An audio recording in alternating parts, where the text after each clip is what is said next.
The front door slammed so hard the glass rattled in its frame.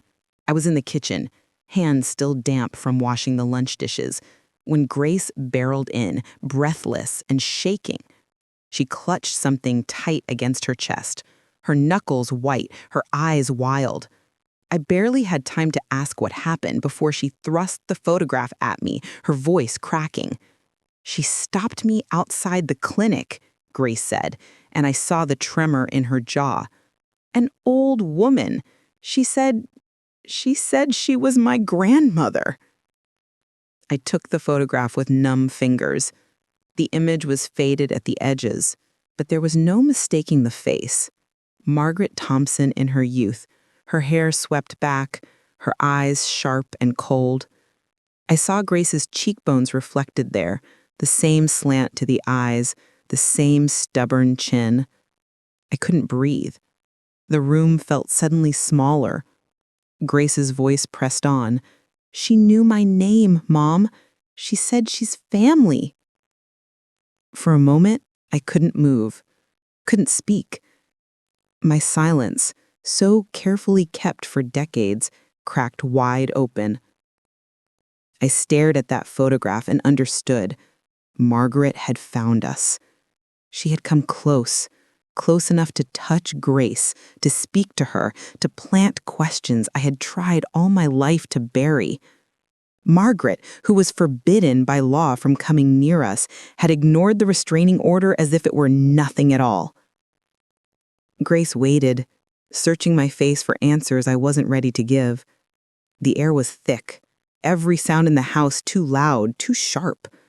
I felt exposed, cornered. I wanted to protect Grace, to keep her safe from everything Margaret was capable of, but now she was inside our walls, her legacy pressed between Grace's shaking hands. Grace's eyes were wet and unblinking. "Why would she say that?" she whispered.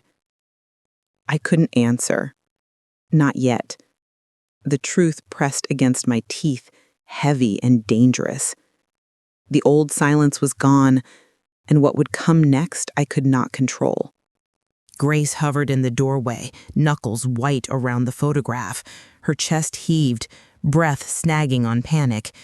She stammered that Margaret had been waiting for her outside work, had called her by name, had pressed the photo into her hand as though sealing a claim. The disbelief in her tone was clear, but beneath it ran something raw, a tremor I hadn't heard since childhood, nights when storms rattled her windows. I stood frozen, unable to form words. Behind Grace, Michael lingered in the hall, drawn by the raised voices. He had been silent, weighing the room before stepping in, his presence steady but cautious, as if afraid to startle us further.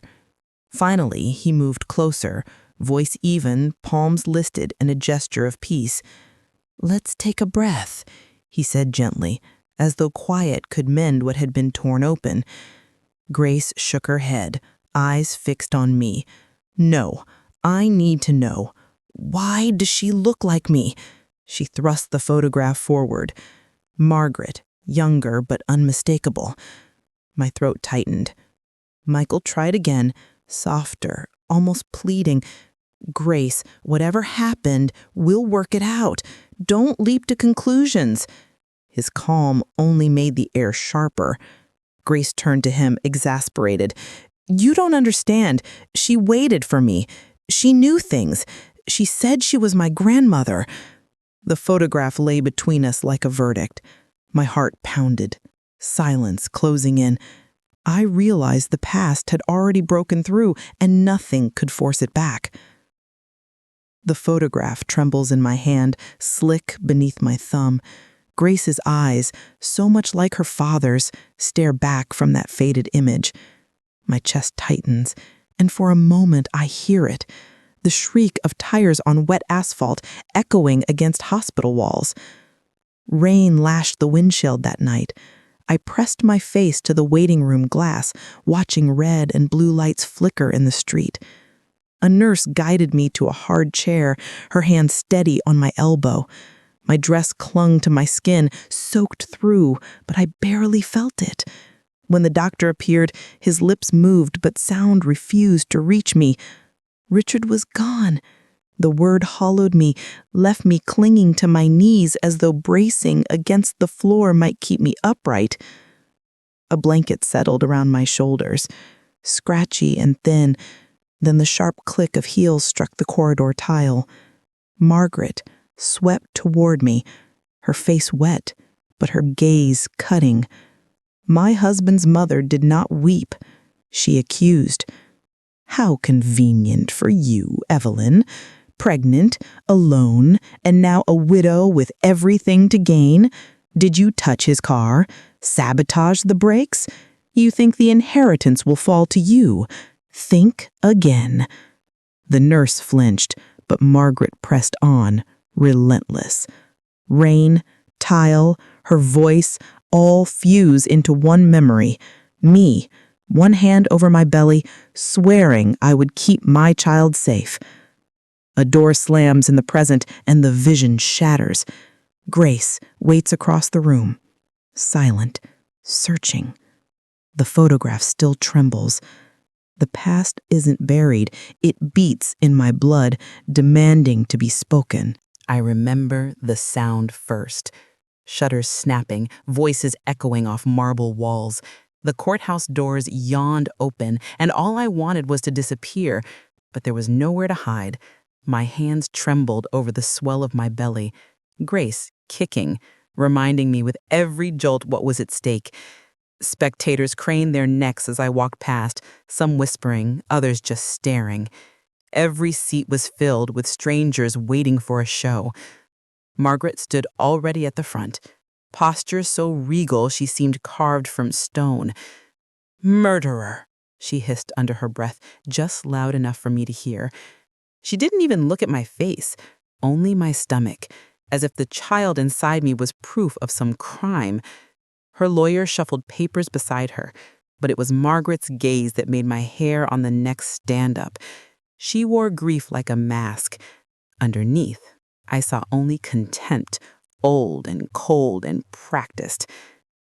Caroline arrived just as my knees began to buckle. She didn't waste time with small talk, just took my arm and squeezed. "You're not alone, Evelyn. We'll fight this." Her voice was steady, eyes fierce, scanning the room for any sign of weakness. I saw how she glared at her own mother, jaw clenched, and felt a flicker of hope. Caroline wasn't here out of pity. She was here for justice. The judge entered. Papers rustled. Margaret's supporters filled the benches behind her, their silence sharp as knives. I caught Caroline's glance, defiant, unwavering. My breath came shallow, the taste of copper in my mouth. Margaret's accusation hung in the air, heavier than any sentence. She killed my son. No one moved. My circle was drawn. Caroline's grip, Margaret's glare, the eyes of 100 strangers. The tension didn't break.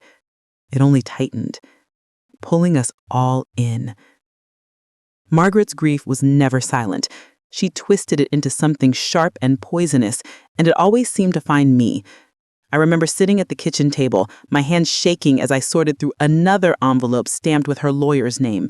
Her accusations were there in black and white. She called me a gold digger, said I was unfit to raise Richard's child, that I was a danger to everyone around me. But it was never just about money or family. She made sure to lace every insult with that sly, superior tone, the kind that always reminded me I didn't belong in her world. She never used certain words, but I heard the message in every sentence. I was too different for her son, and now for his child. Word spread, as it always does in small towns. Neighbors grew quiet when I passed, some crossing the street rather than meet my eyes.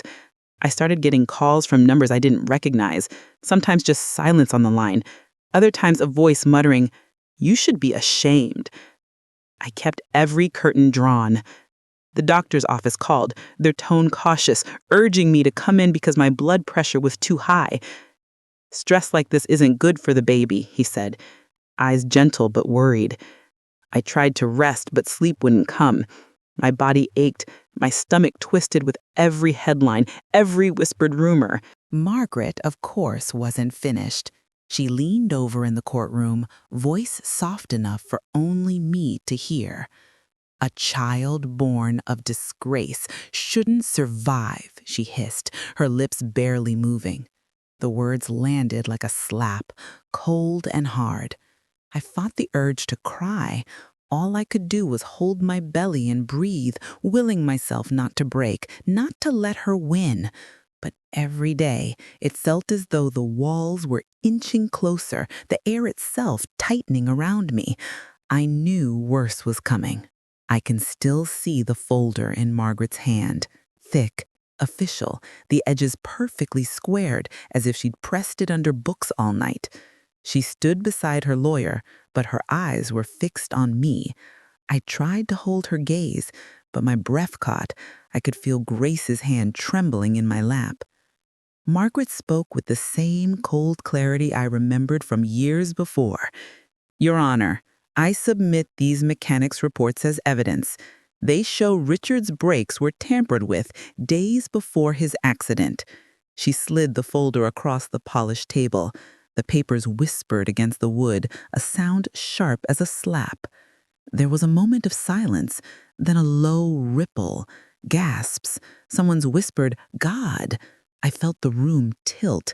Every face turned to me, suspicion flickering in their eyes, even those who'd smiled at me in the hallway. My heart pounded so loudly I thought everyone could hear. I managed, those aren't mine, I never, but my voice was swallowed by the judge's demand for order. Margaret just watched me, her mouth set, but her fingers twitching at her side, like she wasn't as certain as she wanted them to believe. Then Caroline rose, her voice cutting through the tension.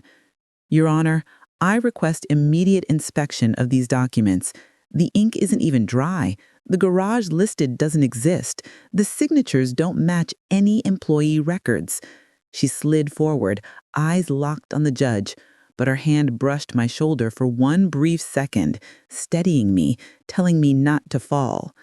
The judge frowned, already suspicious, but I saw the doubt had landed. The seed was there. I could feel it rooting in every stare that lingered on me, every sideways glance. Even if Caroline proved the forgeries, the headline was already written. I saw it in the newsman's frantic scribbling, "Widow accused of deadly scheme." By the time we left that courtroom, my name was poison. Neighbors avoided my eyes. Whispers chased me down every corridor. I wanted to shout the truth, but the words stuck in my throat. Margaret had pressed her attack at last, and whether or not her papers held, that damage had already begun. I was trapped, cornered, but not yet broken, and I knew I could not face this alone. Caroline's resolve was something I clung to, even when my own hope faltered.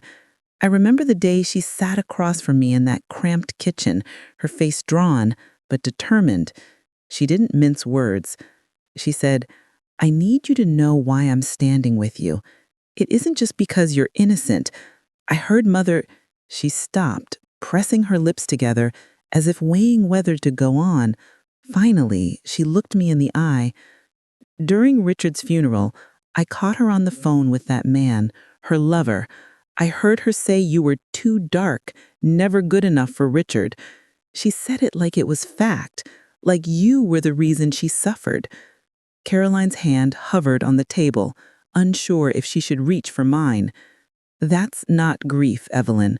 It's hate, and it's betrayal against my father, against Richard, against you.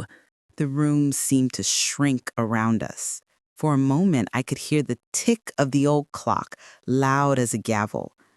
I wanted to trust her, to believe that someone from Richard's family could see me and not just the color of my skin. Still, doubts that heavy in my chest. You're sure? I whispered. You're sure that's what she meant? Caroline nodded, her voice steadier now. I know what I heard. I wish I didn't. She finally took my hand. A gentle, uncertain squeeze. I'm not letting her win, Evelyn. Not like this. Her words offered shelter just for a breath, But even as I leaned into her comfort, I felt the shadow of Margaret's hatred still pressing at the edges. I wanted to believe Caroline's loyalty would hold, but fear and history tangled in my mind. For the first time, I wondered if the truth would ever set me free, or if it would just open new wounds. I remember the judge's face that day as clearly as I remember the way Marguerite wailed, her voice echoing in the high-ceilinged courtroom. She clutched the lace handkerchief, squeezing out tears so forceful and sudden they seemed almost rehearsed. I watched her rock in the witness chair, sobbing that I killed her son for money, that I'd poisoned my own child's future for a check and a house that was never truly mine. The words landed like blows, but it was the judge I watched, not Marguerite. His gavel hovered in his hand, uncertain. For a long moment, he stared at Marguerite, then at me, then down at the pile of files before him. I will never forget the silence. It pressed in around me, so dense I could hear the tick of the clock above the exit sign. I felt as though the whole room held its breath, waiting for the sentence that would either end me or let me crawl out of that grave of accusation. I could see Grace's future flashing before me, her mother in prison, her father's name forever smeared. Then something happened. Marguerite's sobbing faltered. She pressed the handkerchief to her cheek, but I caught it, a tiny, deliberate pause, as she glanced up at the judge through her fingers. Her face changed just for an instant, the tears gone, her lips tight with calculation before she forced herself back into her performance. No one else seemed to notice, but I did. That look wasn't grief. It was something colder, sharper. I doubted myself, wondered if the strain was making me see things that weren't there. But the doubt stuck to me even as the judge finally spoke. The silence broke, but the crack remained. I could not shake the feeling that the truth in that room was slipping through my fingers and no one cared to catch it but me. Bills piled up on the kitchen table, deadlines circled in red. Legal fees swallowed every dollar we had. At night, I lay awake, listening to the radiator hiss and the distant sound of someone laughing outside, harsh, mocking. My body betrayed me. Each contraction twisted through my belly, sharper each day. Punishment for crimes I hadn't committed. I called Caroline for advice, my voice thin. I whispered, "They won't let up. I can't breathe." She spoke with a lawyer's calm, but I heard the strain. "Hold on, Evelyn. Don't give them more to use against you." But Margaret's narrative was everywhere. The mailbox filled with anonymous letters, some threatening, some pitying. Grace's friends stopped calling. The air itself felt heavy, sour with suspicion. I tried to stand tall, to keep my head down, but every step outside was a battle. I felt the walls closing in, my strength waning, my hope thinning. I knew a worse storm was coming. I remember the world going white, then nothing. The court, Margaret's stare boring into me, the judge's voice echoing questions I could barely hear. My knees buckled and the floor was cold, or maybe it was just the air in my lungs refusing to return. When I woke in the hospital, the ceiling tiles swam above me. For a moment, I thought, let it end. Let Margaret win. I cannot protect my child, not from this. I lay there, eyes closed, listening to the distant beeping of machines, and let the weight of defeat settle on my chest. Maybe I had never been strong enough. Maybe protecting Grace meant stepping back, letting the storm pass over her. I rehearsed what I would say. Nothing. I would say nothing. Silence had always been my shield. But then Caroline arrived. her voice cutting through the fog. She held a paper in her hand, and behind her determined eyes I saw the glimmer of hope I'd tried to bury. She said, "The mechanic signed a sworn statement. The brakes were fine, checked days before the crash." Her words hung in the sterile air, sharp as the antiseptic smell. I wanted to believe, but Margaret's voice echoed inside me, "You will never be free of me." I almost let go. I almost told Caroline to stop, that it was over. I gripped the sheet in my trembling hands. I looked at Caroline, then away. I tried to speak, but the words caught. What if this was another trick, another hope snatched away? I wanted to surrender, to end the fight. But something in Caroline's face, stubborn and unyielding, pulled me back. Hope flickered, small but alive. I told myself I would fight one more time. Yet even as I made that promise, I felt the old fear dragging at me, whispering that I was risking everything for nothing. I was split down the middle, half ready to walk away, half clinging to this last chance. I could not say which side would win. It was the day the courtroom stopped feeling like a distant punishment and started to close in, hot and airless. I remember the way the wood grain on the witness stand gleamed, catching the light. One by one, the witnesses shuffled forward. Some looked at their shoes, others glanced nervously at Margaret. But the words came, hesitant, then tumbling out faster, like they'd been waiting for someone else to start. "She threatened to ruin me if I didn't testify," one man said, voice barely above a whisper. His hands shook as he clutched a crumpled note. Margaret's handwriting, unmistakable, sharp and elegant, promising favors if he did as she asked. He slid it across the table. I touched the edge, felt the roughness where the paper had been torn. My heart pounded. It was real. Her signature, her threat, impossible to explain away. Another woman, eyes darting between the judge and Margaret, admitted Margaret had offered her money to lie. "I still have the envelope," she said. She opened her purse and produced it. Thin, ivory, my name scrawled on the front in that same perfect script. Bills inside, folded crisp. No one spoke for a moment. The silence was heavy, the kind you can hear. Caroline stood and laid out Margaret's pattern, names, dates, the slow creep of bribery, the desperate calls.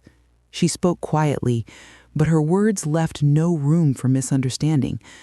Margaret's face barely moved, but I saw the tightness in her jaw, the way she gripped the bench until her knuckles whitened. When the judge pressed her, Margaret's voice cracked, just once. "They're all liars," she spat, the veneer gone. Her hatred hung in the air, raw and undisguised, and everyone saw it. I wanted someone, anyone, to meet my eye and acknowledge what we'd all just witnessed. Instead, people shifted in their seats, murmured about misunderstandings. Only I held the note and the envelope, the proof in my hands, cold and damning. I knew what they meant.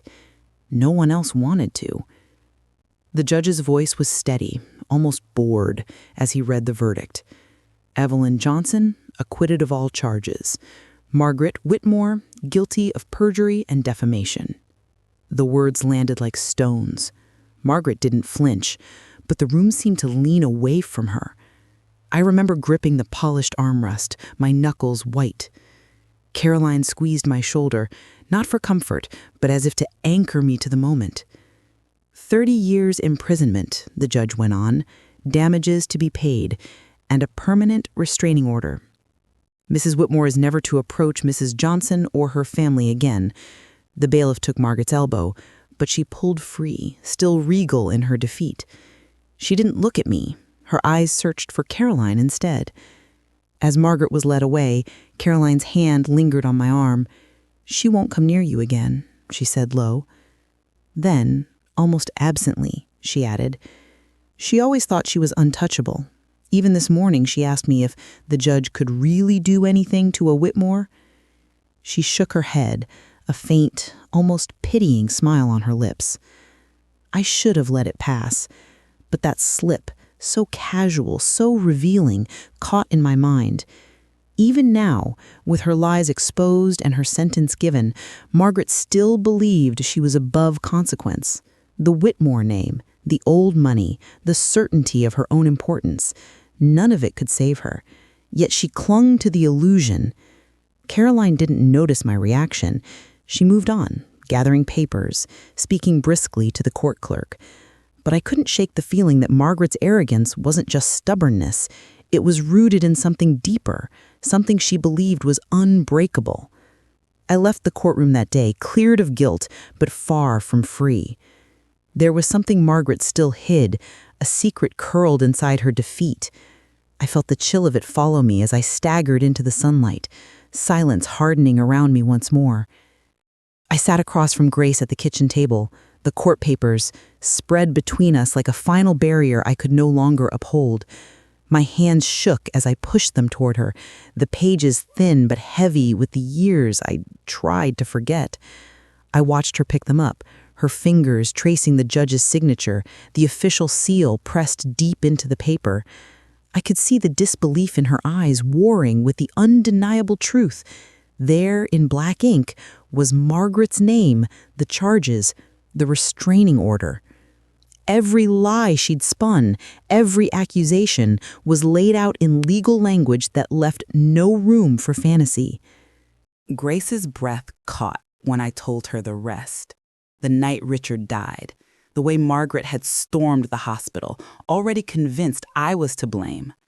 I recounted Margaret's words in court, the poison hidden under her grief, and how Carolyn had uncovered the truth. Margaret's affair, her confession that I would never be good enough for her son. It was never about Richard, I said. It was about me, about the color of my skin. The words tasted bitter, but I forced myself to say them aloud at last.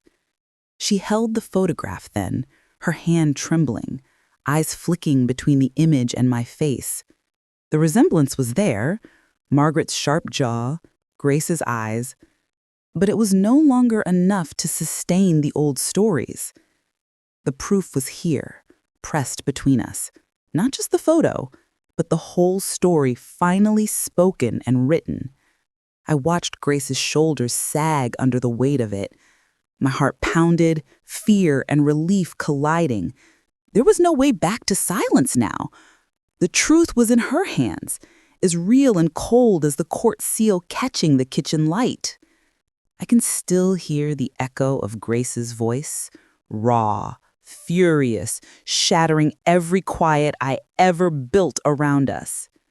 "My whole life was built on silence," she screamed, and the words hit me so hard I thought my heart would stop. I reached for her, but she tore herself from my hands and vanished out the front door, night swallowing her up before I could call her name. The slam of the door was final. I stood in the entryway, cold air pressing against my face, her footsteps already gone. For a moment I stayed frozen, hand clutched to my chest, as if I could hold myself together by force of will, but I couldn't. I tried calling her phone, over and over, each ring scraping my nerves raw. No answer. I called Michael, my voice shaking. But what could he do? He wanted to come, but I told him not to. This was my fault to bear. I called her friends, her work, anywhere she might have gone. Nothing. With every hour that passed, my mind twisted itself into knots. I pictured her lost, alone, angry, walking dark streets. And I kept hearing her words, silence, stolen, gone. The house was so quiet, I could hear my own breathing, ragged and uneven. I sat on the edge of Grace's bed, clutching the blanket she left behind. My body felt heavy, old, useless. My knees ached. At one point, I caught my reflection in the window, eyes red and swollen. and I barely recognized myself. The hours stretched on, each one longer than the last, turning into a kind of waking nightmare. I watched the sky go from black to blue to gray, never daring to sleep. I prayed. I bargained. I sobbed. And in all that darkness, I realized I had seen it. The damage my silence had done. I could not unsee it.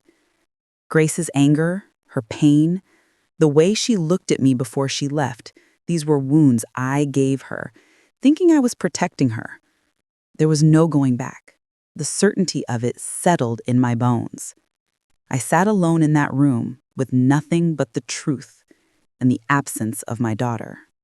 I remember the weight of those 12 hours after Grace left, my mind racing through every mistake I had made, every truth withheld. But this is not my memory to claim. It is Grace's hour, Grace's reckoning. Later, she told me how she wandered, numb, until her legs brought her to the church. She said the stained glass looked dull in the morning gray, pews empty except for a few scattered souls. Her hand shook as she knelt, fingers clenching at her skirt, and she whispered, not for me, but for herself and for God, to be given strength. Let me forgive her. Let me understand. Those were her words. In that empty hush, her voice was small, but it was the bravest thing she'd ever said. When she rose, she saw a black woman, maybe 50, maybe older, sitting across the aisle. Their eyes met. The woman's gaze was hard, cutting through Grace, and then flicking to the white family Grace had chosen to sit near. The message was unspoken but clear as thunder. You should know better. You belong here, not there. Grace said she felt the contempt, sharp as vinegar on her tongue. For a moment she was paralyzed, not just by the woman's judgment, but by what it meant. Hatred wasn't Margaret's alone. It didn't wear just one face, one history, one skin. It could come from anyone, anywhere. It was always waiting, always hungry, fed by old wounds and new fears.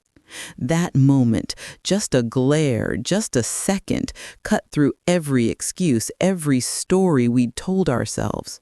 Grace saw it all at once.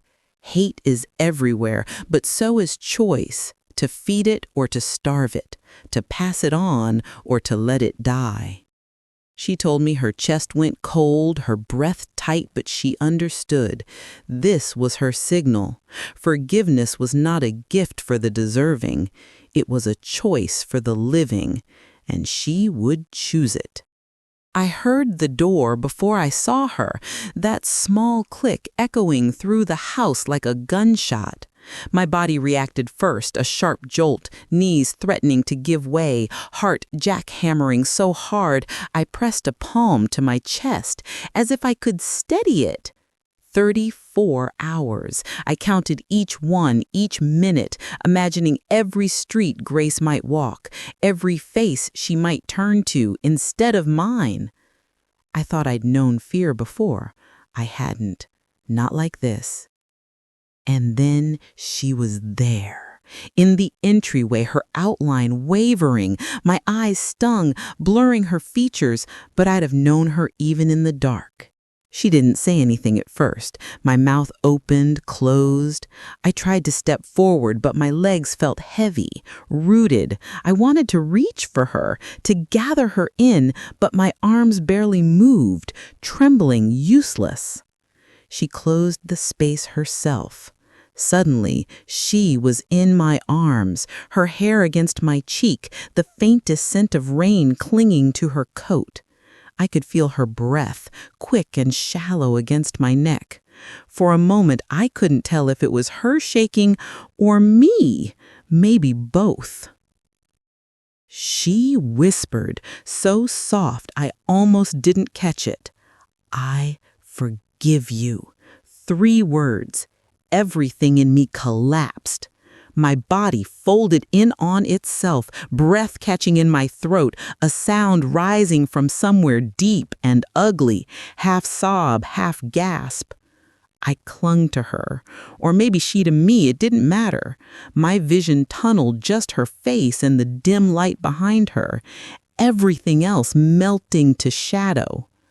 I tried to speak, but the words tangled, choked, years of silence pressed down all at once. I heard myself repeating, I'm sorry, but the words were muffled, trapped behind tears. Grace's hand found mine, warm, real. I couldn't let go. Decades of holding myself together, gone. I wept until I couldn't breathe, until I thought my heart would simply stop. All the things I'd never said, too much, too late, spilled out in broken breaths. For the first time, there was nothing between us, just the truth, raw and unbearable. For 3 months, Margaret haunted us, her presence everywhere, never quite seen, but always felt. Letters arrived, scrawled in that jagged hand I once dreaded seeing on court filings. She called the house and let the phone ring until the machine picked up, her voice brittle and pleading, sometimes angry, sometimes soft enough to sound almost broken. She came by the garden gate more than once. Michael would spot her through the blinds, standing with her coat buttoned up to the throat, watching the house like a trespasser surveying a ruin. We never answered, never acknowledged. Every envelope went straight to a locked drawer. Every voicemail deleted. But her shadow pressed in, heavy, making even the air in the kitchen feel stale. One evening, Grace and I sat at the table, the latest letter unopened between us. My hands trembled as I reached for it. "We should call the police," Grace said. "She's breaking the order." Michael stood in the doorway, jaw clenched. "If we report her, she could go back to prison. Is that what we want?" His voice was steady, but his fingers drummed on the frame, betraying him. I looked at Grace. Her anger was sharp, but behind it, I saw exhaustion. A daughter who had finally found peace and now feared it slipping away. "She's not dangerous anymore," I said, my voice thin. "She's just empty." Grace pushed the letter away. "She's still choosing to hurt us." A memory flashed. Margaret's face at the trial, eyes full of hate, lips curled around a lie. I felt my chest tighten. But when I saw her last, outside the pharmacy, she looked like a husk. Her coat hung off her, hair uncombed, her eyes searching for something she'd never find. She didn't speak. She just stared. That was her punishment, I thought, to live hollowed out by the very hate she had unleashed. No one spoke for a long time. The clock ticked, loud and slow. I wanted to call the police, to end it, but I realized I would only be giving her one last victory, proof that she could still make us afraid.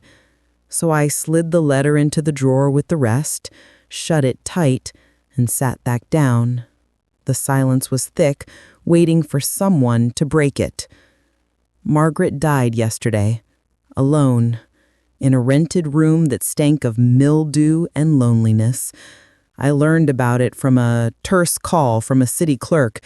"Did you wish to arrange something?" I said no. I hung up.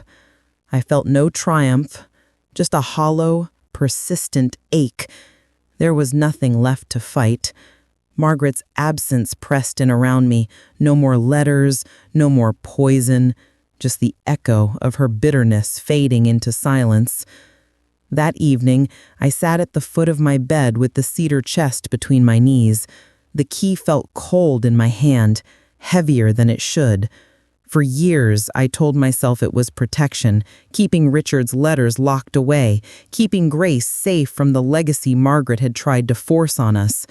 But the silence has become its own kind of prison. Grace stood in the doorway, watching me. I met her eyes, steady, searching, and I knew it was time.